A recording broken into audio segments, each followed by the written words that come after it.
Good evening my dear friends, कैसे हैं आप लोग। I hope everybody is fit and fine and doing well with their examination. तैयारी सबकी बढ़िया चल रही होगी और सब लोग स्वस्थ होंगे। चलिए, तो आज हम लोग करने चल रहे हैं MTS 2024 का 22 अक्टूबर का शिफ्ट 1 का। ठीक है, 22 अक्टूबर शिफ्ट 1, 21 हम लोगों का 21 का शिफ्ट 3 हम लोग ख़त्म कर चुके हैं। तो PDF आप लोग सॉल्व कर ही चुके होंगे। PDF पहले ही अपलोड हो गया था, आपको टेलीग्राम चैनल पर मिल जाएगा। अगर वहाँ पे आप नहीं देखे हैं, नहीं पढ़े हैं, तो इसी वीडियो के लिंक में दिया हुआ है, आप वहाँ से डाउनलोड कर लीजिए। पहले PDF सॉल्व कर लीजिए तब करिए, क्योंकि बेटर ये होगा कि आप PDF सॉल्व किए रहें, उसके बाद डिस्कशन देखें, ये ज़्यादा फायदेमंद होता है। ठीक है, तो थोड़ी सी इन्फॉर्मेशन आपको दे दें प्रीवियस लेक्चर्स के बारे में या प्रीवियस डिस्कशंस के बारे में। तो वो इन्फॉर्मेशन ये है कि 2024 तो इस समय हम लोग डिस्कशन कर रहे हैं। इसके पहले 2022 का और 2023 का SSC में जितने भी एग्ज़ाम हुए हैं उनके सारे के सारे एग्ज़ाम के डिस्कशन हुए हैं। सारे एग्ज़ाम का मतलब क्या हुआ, 2024 का भी इंक्लूडिंग 22, 23, 24 के सारे एग्ज़ाम, जैसे हम फेज़ 12 का भी कराए हैं। फेज़ 12 हो गया, CPO-SI हो गया, CGL हो गया, CHSL हो गया, MTS चल ही रहा है। 2022-23 का MTS कंप्लीट करवा चुका हूँ। स्टेनोग्राफर अभी 2024 का नहीं हुआ है, स्टेनोग्राफर 2022 और 23 का हुआ है। अच्छा, सेगमेंट वाइज भी क्वेश्चन हुए हैं और सेट वाइज भी हुए हैं। अभी जो हम लोग कर रहे हैं इस समय ये सेट वाइज क्वेश्चन है। सेगमेंट वाइज 2023 का किया हुआ है, 2022 का नहीं किया है। 2024 का सेगमेंट वाइज करेंगे, आपके एग्जाम के पहले ही करेंगे। जैसे सेगमेंट वाइज में क्या होता है कि 2023 के सारे एंटोनिम, 2024 के सारे एंटोनिम, या 2023 के सारे साइनोनिम, सारे इडियम, सारे वर्ब सब्स्टिट्यूशन, सारे एरर, सारे फिलर, सारे एक्टिव पैसिव, सारे डायरेक्ट इनडायरेक्ट, इस तरह से किया जाता है सेगमेंट वाइज। अगर आपको चाहते हैं कि सारे के सारे एरर एक बार में कर डालें तो आप पूरे के पूरे एरर 2023 के सारे एरर एक बार में पा सकते हैं। बस आप ढूंढ लीजिए, चैनल पे ढूंढ लीजिए, सर्च करिए, आपको मिल जाएगा। ठीक है, तो PDF आपने सॉल्व किया होगा। चलिए आगे बढ़ते हैं आज के डिस्कशन पर। और आज का पहला क्वेश्चन थोड़ा बड़ा क्वेश्चन है, देख के डरिएगा नहीं, बड़ा भले है लेकिन सिंपल सा क्वेश्चन है। पहला क्वेश्चन है कि बताओ इसमें कौन सा सेंटेंस है जो फ्यूचर टेंस में है। आप लोगों ने लगा लिया होगा। फ्यूचर टेंस होने का मतलब पहली शर्त क्या होगी कि उसमें विल या शैल लगा। अरे हमने फिर लिख दिया जी, विल लिखना था फिर लिख दिया। तो उसमें क्या होना चाहिए, विल या शैल। तो सबसे पहले क्या करिए, आप विल या शैल ढूंढिए। विल या यहाँ हैड लिखा हुआ है, ये नहीं होगा। ये विल लिखा हुआ हो सकता है, वर लिखा है नहीं होगा, आर लिखा है नहीं होगा। एक ही ऑप्शन है जिसमें विल या शैल मिला। हमको पढ़ने वढ़ने की ज़रूरत नहीं, पूरा पढ़ा वढ़ा नहीं। ठीक है ना। अब यही काम क्या करो, जब 2 में दिया हो तब आप कुछ सोचो, नहीं तो बात खत्म हो गई। क्वेश्चन नंबर 2 में आ जाओ। इसमें एरर का मैटर है। एरर का मैटर है, अल्टरनेटिव है। ठीक है, इंप्रूवमेंट का, एरर नहीं है, इंप्रूवमेंट है। क्वाइटर एक वर्ड है, अंडरलाइन किया गया है। क्वाइटर, क्वाइटर क्या होता है, 2 क्वाइट होते हैं। एक QUITE होता है और एक QUIET होता है। अब देखें ना कि इसमें कौन सा क्वाइट है। ये क्वाइट क्या होता है, शांत, इसी का है उसमें। Mary is the quieter student of the class. देखियो, एक तो द लगा हुआ है और ये हमको रोज डिस्कशन में मिलता है। द के साथ सुपरलेटिव, द के साथ सुपरलेटिव, देन के साथ पॉजिटिव, द के साथ सुपरलेटिव। इतना मिला है MTS में कि मुझे लगता है कि इसको मैन ऑफ द सीरीज मिल जाना चाहिए। ठीक है, क्वाइटर को। तो क्वाइटर लिखा है, दा लगा है, तो दा का मतलब यहाँ सुपरलेटिव डिग्री चाहिए। क्वाइटर नहीं, क्वाइटेस्ट हो जाएगा, ये होगा। देखो, मोर तो लग नहीं सकता ना, क्वाइट पॉजिटिव डिग्री होगी, मोस्ट क्वाइट नहीं होता। क्वाइट की जो सुपरलेटिव होगी वो क्वाइटेस्ट होती है। ठीक, कोई दिक्कत तो नहीं किसी बच्चे को, नहीं होगी। आगे चलो, इसमें फिलर है। फिलर किसका भरना है, एक वर्ड दिया हुआ है, इसी का एंटोनिम यहाँ पर लगाना है। क्वेश्चन है सराउंडेड बाई लस ग्रीनरी। लस का मतलब क्या हो, एकदम हरा भरा, ग्रीनरी हरियाली हो गई, एकदम हरा भरा हरियाली, सावन का महीना समझो। The house stood submissively atop hill. Atop का मतलब होता है एट द टॉप ऑफ। ये अटॉप जो लिखा है वो क्या, एट द टॉप ऑफ, लेकिन ये सही है, गलत नहीं है। ठीक है, सबमिसिवली का मतलब क्या होता है, सबमिसिव कहते हैं बहुत ही निहायत डोसाइल के लिए। डोसाइल का मतलब बहुत ही दब्बू टाइप का, बहुत विनम्र, मतलब ओवर पोलाइट, ओवर हम्बल होता है, ना किसी को नहीं कहता, सबके सामने ऐसे किया रहता है बहुत। अब इसका एंटोनीम बताओ। सिविली क्या हो गया, साइनोनीम हो जाता है ना, पोलाइटली होता है। प्राउडली ये मिला आपको। मैजिकली, यहाँ मैजिक की कोई ज़रूरत नहीं है। साइलेंटली कोई ज़रूरत नहीं, चुपचाप करना साइनोनिम है ना एंटोनिम है, तो प्राउडली हुआ आपका आंसर। आगे चलो, क्वेश्चन नंबर 4 में एंटोनिम बताना है किसका? कैलस का। कैलस का मतलब क्या होता है? कैलस का मतलब होता है क्रूएल, मतलब अनकाइंड, निर्दयी, ब्रूटल टाइप का होता है। इसका अपोजिट होगा तो दयालु होगा। बिगाइल का मतलब क्या होता है? बिगाइल का मतलब होता है डिसीट, धोखा देना किसी को, छल करना किसी के साथ, बिट्रे हो जाएगा, ठीक है, किसी के साथ विश्वासघात। अब ऑगमेंट का मतलब क्या होता है? किसी चीज़ को उकसाना, आग में घी का काम करना। डिसोलेट, डिसोलेट का मतलब क्या होता है? लोनली, अकेला, एलोन, निर्जन पड़ा हुआ है कहीं एक जगह पे, सुनसान। टेंडर का मतलब क्या होता है? नाजुक होता है। टेंडर एक तरह से काइंड होता है, सेंसिटिव होता है, कोमल हृदय वाला होता है ना, सॉफ्ट हार्टेड। ये रहा आपका एंटोनिम, क्रूर का, निर्दयी का। अब आगे चलते हैं, क्वेश्चन नंबर 5 लेते हैं। यहाँ फिर से एंटोनिम है, क्या बात है, आज एंटोनिम ही एंटोनिम पूछेंगे क्या? इसमें एक वर्ड है ट्रैंक्विल। ट्रैंक्विल का मतलब क्या होता है? एकदम से काम, एकदम से क्या होगा? काम, एकदम शांत हो जाएगा। सीरीन, सीरीन एक वर्ड होता है, काम, ट्रैंक्विल, सीरीन, एकदम शांत, पिन ड्रॉप साइलेंस। अब अनक्वाइट क्या हो गया? हाँ, तो इसका शांत के लिए एक वर्ड और लगा देते हैं ना, क्वाइट। अभी इसके ठीक पहले वाले में तो पढ़ा ही था, क्वाइट मतलब शांत होता है। तो क्वाइट मतलब शांत होता है, तो अनक्वाइट का मतलब क्या हो गया? अशांत होगा, सो शांत ना हो, तो ये हो गया हमारा आंसर। कंपोज्ड का मतलब क्या होता है? कंपोज्ड मतलब बहुत ही पेशेंट होगा। पेशेंट, बीमार वाला पेशेंट की बात नहीं कर रहा मैं। पेशेंट का मतलब होता है धैर्यवान, विद करेज, विद पेशेंस, जिसके अंदर बड़ा धैर्य होता है, बड़ी सहनशीलता होती है। सीरीन अभी ऊपर लिखा था, शांत के लिए लिखा जाता है, ये साइनोनिम हो जाएगा। शैबी का मतलब क्या होता है? बहुत ही अनटाइडी, बहुत ही मैला कुचैला, गंदा होता है, जो रोज़ नहाता नहीं, महीने में कपड़े एक दिन साफ करता है। अनटाइडी, बहुत गंदा सा होता है, बाल वाल नहीं कंघी किए हैं, उजाड़ जैसे, जंगलियों जैसे रहते हैं, तो ये शैबी होते हैं, ठीक है। चारों वर्ड के मतलब बता दिया, आंसर बता दिया। अब हमारा काम खत्म हो गया, अब आप लोगों का काम है, नोट करते रहना आपका काम है। तो एक इडियम दिया हुआ है, नहीं फ्रेज है, इसमें फ्रेज सही करना है ब्रेक के साथ में। तो देखो यहाँ ब्रेक के साथ क्या लगा, नहीं पहले सेंटेंस पढ़ लेते हैं, जल्दबाजी हो जाएगी। Shabana decided to take a break in social media, take a break in social media, but she found it difficult to disconnect completely.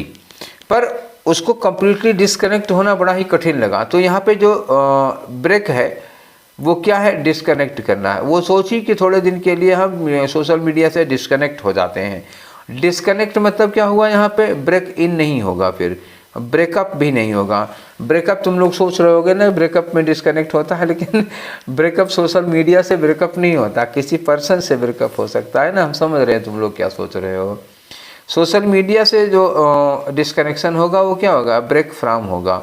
Break of नहीं होता, ब्रेक डाउन नहीं होता। ब्रेक डाउन क्या होता है? अगर आपका स्वास्थ्य खराब हो जाता है अचानक से, तब होता। तो सेकंड रहा आपका ऑप्शन। क्वेश्चन नंबर 7 में आ जाओ। 7 में क्या होगा? ग्रामेटिकल एरर है। चलो आ जाओ, बताओ। Miss Malathi is old much to join college now, मतलब ये इतनी, मतलब काफ़ी ज़्यादा ओल्ड है, काफ़ी ज़्यादा इनकी उम्र हो चुकी है। To join college now, to join का मतलब हुआ कि वो अब कॉलेज नहीं ज्वाइन कर सकती। तो आप लोगों को एक चीज़ में कई बार बताया हूँ कि कुछ एडवर्ब होते हैं और इनका इफ़ेक्ट होता है, ठीक है ना। कुछ एडवर्ब्स, उनका इफ़ेक्ट और उनके इफ़ेक्ट का स्ट्रक्चर, ये दो चीज़ें हैं। देखो एडवर्ब, एक एडवर्ब हमारे पास है टू, ठीक है। टू का इफेक्ट जो होता है वो क्या होता है? नेगेटिव होता है। और स्ट्रक्चर क्या होता है? टू के साथ वर्ब की फर्स्ट फॉर्म। और एक है इनफ। इनफ का जो इफेक्ट होता है वो पॉजिटिव होता है, और इसका भी इफेक्ट दिखाते हैं टू के साथ वर्ब की फर्स्ट फॉर्म। जैसे ये टू वाले का एग्जाम्पल देखो, ठीक है, इस टू वाले का एग्जाम्पल देखो आप, ये वाला। हम ये कहते हैं कि he is too tired to walk any more, he is too tired to walk any more, वो इतना थक गया है कि अब वो एक कदम चल नहीं पाएगा। तो ये हो गया। इनफ का मतलब पॉजिटिव इफेक्ट होगा, जैसे he is too rich, he is too rich to buy a car at any time, ये हो गया। और एक होता है सो, सो का इफेक्ट जो होता है वो पॉजिटिव और निगेटिव दोनों होता है, और इसका जो इफेक्ट दिखाते हैं वो दैट के साथ क्लॉज होता है। दैट क्लॉज का मतलब होता है he is so tired that he can not walk any more, या he is so rich that he can buy a new car ऐसे होता है। तो यहाँ टू ज्वाइन क्या लिखा है, टू ज्वाइन कॉलेज नाउ, कि अब वो कॉलेज नहीं ज्वाइन कर सकती। तो नेगेटिव इफेक्ट जा रहा है, नेगेटिव इफेक्ट के साथ क्या आना चाहिए था, टू आना चाहिए। तो ये जो ओल्ड मच लिखा हुआ है यहाँ क्या लिखना चाहिए, टू ओल्ड लिखना चाहिए। तो ये ओल्ड मच गलत है बेटा, सेकेंड वाला आपका आंसर हो गया। आई थिंक कि अब आपको कंसेप्ट क्लियर हो गया होगा। चलिए नेक्स्ट क्वेश्चन में आ जाओ। इनकरेक्टली स्पेल्ड वर्ड बताओ। 4 वर्ड हैं, डेबिल्ड है, ड्राइंग है और स्कल्पचर है और फेवरेट है। She dabbled in drawing and painting but sculpture was her favourite medium. तो डेबिल का मतलब क्या होता है, लिटिल इंटरेस्ट, थोड़ी बहुत रुचि रखना, थोड़ा बहुत अच्छा लगता था उसको। ड्राइंग की स्पेलिंग सही है, फेवरेट की स्पेलिंग सही है। डेबिल्ड उसको थोड़ा मोड़ा इंटरेस्ट था ड्राइंग में, पेंटिंग में, पर उसने स्कल्पचर को अपना फेवरेट मीडियम लिया। स्कल्पचर की स्पेलिंग गलत है। एक्चुअली स्कल्पचर क्या होता है, SCUL और PTURE, ये होता है स्कल्पचर, मतलब होता है मूर्ति कला, ठीक है, स्कल्पचर। और अगर अरे गलत लिख दिया, मूर्तिकार लिख दिया मैंने, मूर्ति कला होना चाहिए ना, मूर्ति कला। मूर्तिकार स्कल्प्टर होता है, उसको कहते हैं SCULPTOR, ये हो गया मूर्तिकार, ठीक है। तो स्कल्पचर की स्पेलिंग गलत थी, यही आपका आंसर हो जाएगा। नेक्स्ट वाले क्वेश्चन पे आओ। 3 ब्लैंक्स दिए हुए हैं। She was a dash astronaut. Astronaut का मतलब होता है अंतरिक्ष यात्री। 3 एडजेक्टिव हैं, टॉल है, मीडियम है और स्मार्ट है।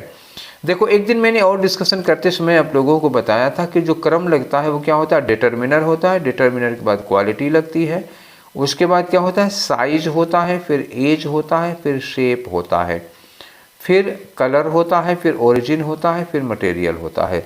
ठीक, ये क्रम होता है। अगर कई आए हों तो इनका क्रम क्या होगा। तो पहले देखो टॉल क्या है, टॉल है आपकी साइज है, कद है। इंडियन क्या हो गया, आपकी ओरिजिन है। और स्मार्ट क्या है, आपकी क्वालिटी है। तो इसमें पहले क्या आना चाहिए, पहले क्वालिटी आनी चाहिए। पहले क्वालिटी आनी चाहिए तो सबसे पहले क्या आएगा, इसमें देखो डिटर्मिनर कोई है नहीं, डिटर्मिनर लगा हुआ है ना, तो इसके बाद क्वालिटी आनी चाहिए। तो पहले क्या आ जाओ, स्मार्ट लिखो। अब क्वालिटी के बाद क्या होगा, साइज होगा। साइज क्या है, टाल है, तो स्मार्ट के बाद क्या लगाओगे आप, टाल लगाओगे। फिर ओरिजिन यहाँ पे दिया है इंडियन, तो इंडियन आपको क्या लगाना होगा, इंडियन लास्ट में लिखना होगा। तो ये क्रम होना चाहिए था इसका, स्मार्ट टाल इंडियन।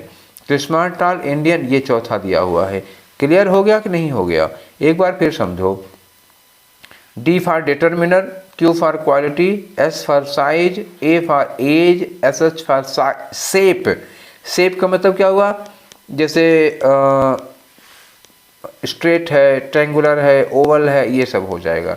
कलर हो गया C और O हो गया ओरिजिन, M फॉर मटेरियल। ठीक है, चलिए अगले वाले क्वेश्चन में आते हैं। क्वेश्चन नंबर 10 में, क्वेश्चन नंबर 10 में देखो ब्लैंक है, I could not believe how dash the math problem was. आगे लिखा it took me hours to solve. किसी आदमी को कोई क्वेश्चन सॉल्व करने में घंटों लगे तो इसका मतलब मैथ की प्रॉब्लम क्या थी, प्रॉब्लम है तो इजी तो नहीं रही होगी, डिफिकल्ट रही होगी। ढूंढ लो, गुड पॉजिटिव नहीं होगा, इजीली होगा नहीं, सिंपली होगा नहीं, कॉम्प्लिकेटेड होगा ना। ठीक है, आगे चलो क्वेश्चन नंबर 11 में आते हैं। फिल करना है और करेक्ट स्पेलिंग वाला वर्ड, ऑप्शन एक ही है सब। ओकेजन, ओकेजन की सही स्पेलिंग बताओ। तो ओकेजन की सही स्पेलिंग क्या होती है, OCCA सिंगल SION ये होगा। तो ओकेजन में TION नहीं होता, ठीक है, एक गया।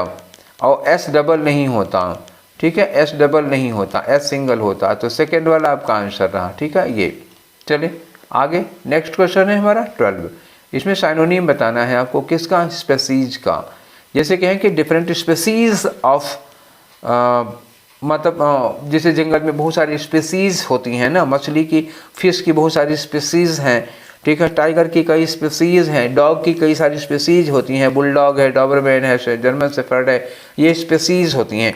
तो स्पेसीज एक तरह से हम देखें तो वो कितने प्रकार के होते हैं, कितने टाइप के होते हैं, तो यही होगा ना, टाइप हो जाएगा आपका। बाकी सब आप जानते हो, होल का मतलब जानते हो, डिटेल का मतलब जानते हो, मल्टीप्लाई का मतलब जानते हो, लेकिन यहाँ स्पेसीज का मतलब क्या हो गया, टाइप हो गया। 13 नंबर में फिर आपको फिल करना है और क्या लगाना, इनडेफिनिट आर्टिकल लगाना। इनडेफिनिट आर्टिकल का मतलब क्या होगा, इनडेफिनिट आर्टिकल का मतलब आ हो गया और एन हो गया। बोलो क्या लगाना है इसमें,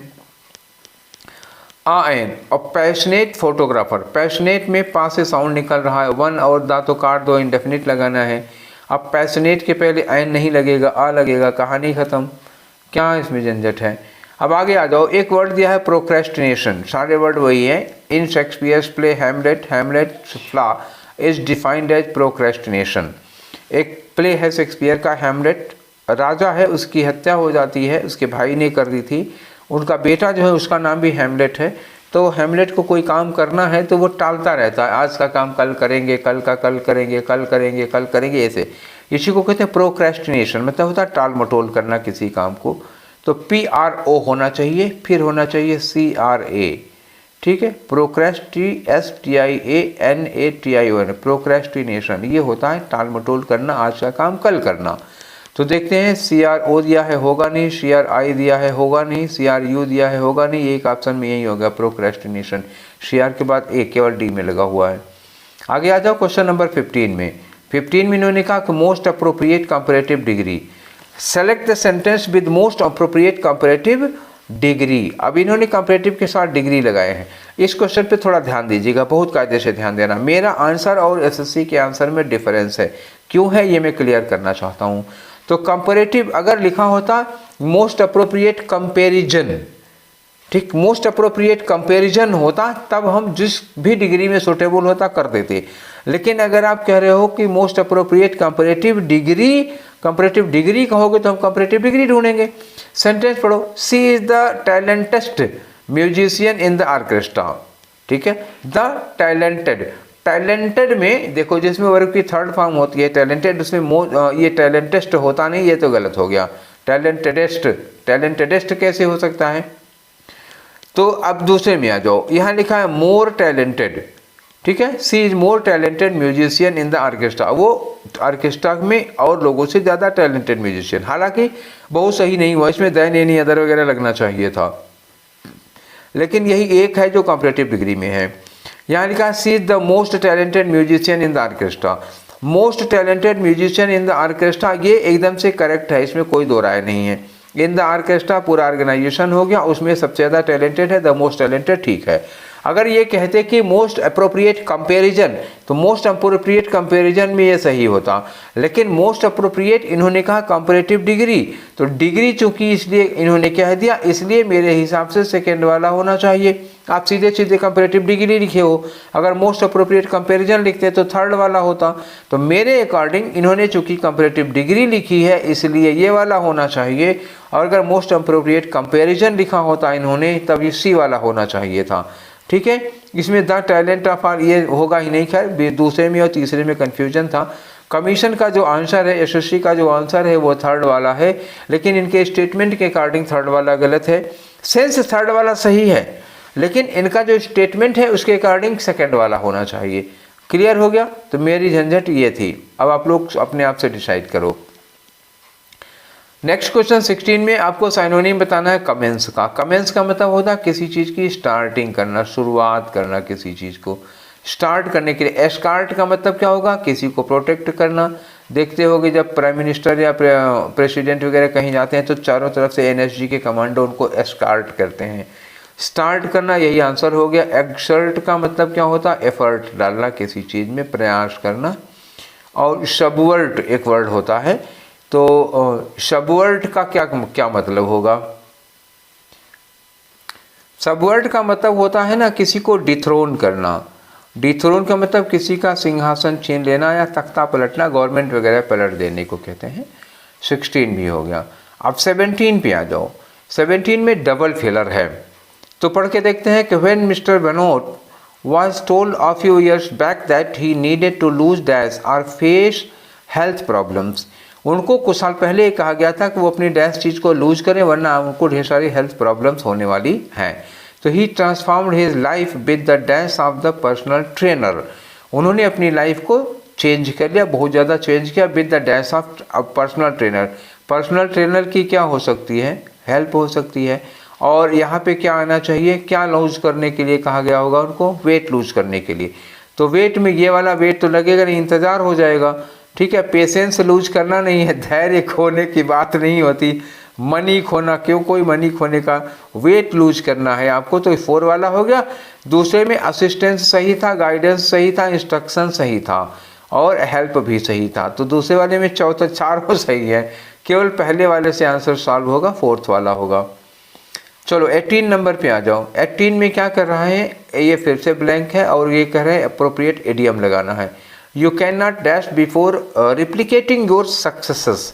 ठीक है, तो सक्सेसेस का मतलब क्या, अपनी सफलताओं को, अपनी अचीवमेंट्स को रिप्लिकेट करना पड़ेगा। रिप्लिकेट मतलब रिपीट करना पड़ेगा। एक बार आपको सफलता मिली इतना काफ़ी नहीं है, आप सफलता पर सफलता, आप लगातार सफल होते रहेंगे तभी सक्सेसफुल रहेंगे, नहीं तो धड़ाम से नीचे गिरेंगे। उसको मल्टीपल टाइम्स, कई बार ये रिपीट करना पड़ेगा, अदरवाइज वरना people will deem your success, वरना लोग आपकी सक्सेस को क्या मानेंगे, a stroke of dumb luck, मतलब ये किस्मत से सफल हो गए थे ऐसे। तो ऐसा ना होने दो, लगातार काम करते रहो। तो अब यहाँ पर क्या करना का, you can not dash before replicating your successes. आप मतलब एक बार की सफलता पर डिपेंड नहीं रह सकते। सिट ऑन द फेंस का मतलब होता है टू बी अनबायस्ड, निष्पक्ष होना, ये लगेगा नहीं। Cut to the chase, cut to the chase का मतलब होता है आप किसी चीज़ के, जैसे उसके लिए जितना एबिलिटी होनी चाहिए उसके लायक है। Rest on your laurels, rest on your laurels मतलब कभी आपको सक्सेसफुल मिली है, आप उसी पर डिपेंड हैं। एक बार सफलता मिली, उसी का गाना गाए जा रहे हैं। तो यही होगा, आपको एक बार की सफलता पर डिपेंड नहीं होना होगा, आपको अपनी सफलता को रिपीट करना पड़ेगा। Play devil's advocate, play devil's advocate का मतलब क्या होता है, शैतान का वकील नहीं। शैतान का वकील से यहाँ पर सेंस क्या है कि आप किसी डिस्कशन को अनायास में आगे बढ़ाते हो, मतलब you talk against of a topic even though you are in support, भले ही आप उसमें उसको समर्थन में आप उसको सपोर्ट करते हैं, you agree with that, but you talk always in against. क्यों, just in order to make the discussion interesting, discussion को ज़्यादा इंटरेस्टिंग बनाने के लिए आप उसके अगेंस्ट में बोलते हो। इसको कहते हैं प्ले द डेविल्स एडवोकेट। फिलहाल आपका आंसर कौन होगा, 3rd वाला होगा। ठीक है, आगे चले। 19 में क्या है, यहाँ पर आपको फिल करना है ब्लैंक। लिखा है confession is good for soul. Confession का मतलब हुआ अगर आप गलती किए हैं, कोई पाप किए हैं, तो उसको एक्सेप्ट कर लो, मान लो। Confession is good for soul after the soul has been claimed. After the soul has been claimed का मतलब यहाँ तक कि जब आपकी डेथ हो गई हो। सोल हैज़ बीन क्लेम्ड का मतलब होता है यू आर नो मोर। ठीक है, तो कन्फेशन क्या है, डैश आफ्टर। इन्होंने कहा ना कि कन्फेशन आत्मा के लिए, मन के लिए बहुत अच्छा होता है।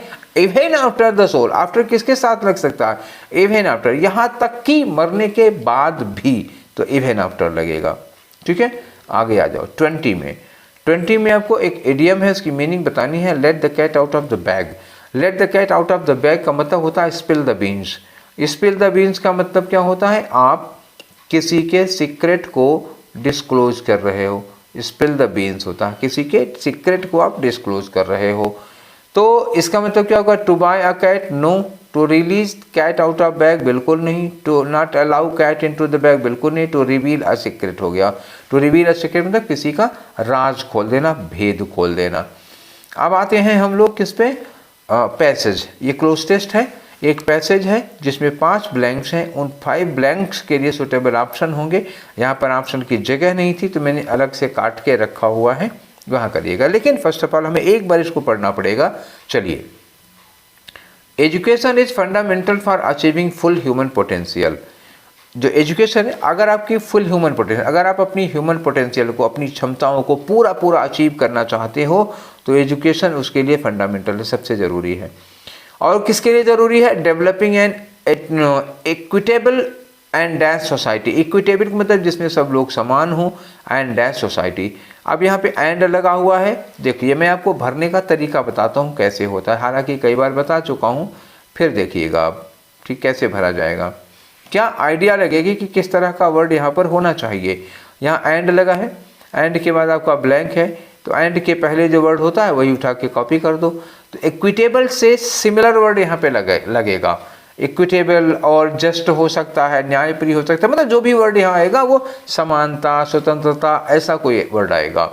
और सोसाइटी के लिए फिट होना चाहिए। ठीक है, and promoting national development, providing universal dash quality education, मतलब सबको शिक्षा के प्रति, क्वालिटी एजुकेशन मतलब अच्छी क्वालिटी की शिक्षा तक सबकी पहुंच हो, सबकी एक्सेस होनी चाहिए।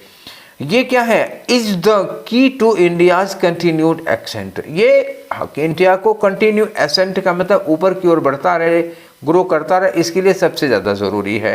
And leadership on the global stage in terms of economic growth. पूरी दुनिया वैश्विक लेवल पर, ग्लोबल लेवल पर हमको एक लीडरशिप चाहिए इकोनॉमिक ग्रोथ के लिए, सोशल जस्टिस के लिए और इक्वालिटी के लिए, साइंटिफिक एडवांसमेंट के लिए, नेशनल इंटीग्रेशन के लिए और कल्चरल प्रेजेंटेशन के लिए। यूनिवर्सल हाई क्वालिटी एजुकेशन, ठीक है, यूनिवर्सल मतलब सबको हाई क्वालिटी की एजुकेशन मिले, is the best way dash for developing and maximising our country's rich talents and resources for the good dash of individual, for the good dash the individual, ठीक है ना। For the good of preposition लगेगा, सबको तो है, for the good of, यहाँ पे the good लिखा है तो गुड क्या होगा, वेलफेयर, भलाई। आगे लिखा है कि the society, the country and the world, सबकी भलाई के लिए। India dash the highest population of young people in the world over next decade. अगले 10 सालों में इंडिया की दुनिया में सबसे ज़्यादा पॉपुलेशन होगी, जहाँ विल के साथ फ्यूचर टेंस लगा लो। चलिए आइडिया लग गया है, अब आते हैं हम लोग भरते हैं इसको। फर्स्ट वाले में भरो। मैंने भी क्या कहा था कि एंड है, एंड के पहले क्या लिखा, equitable and dash society, society के लिए इक्विटेबल एंड डैश, तो इक्विटेबल से मिलता जुलता कोई वर्ड यहाँ पे ढूंढो। इक्विटेबल एंड जस्ट हो सकता है, इक्विटेबल एंड मोर नहीं होगा, मच नहीं होगा, सच नहीं होगा, इक्विटेबल एंड जस्ट मतलब क्या हुआ, समानता जिसमें सबको समान माना जाए, और जस्ट मतलब सबके लिए न्याय है, जस्ट सोसाइटी न्यायप्रिय होनी चाहिए।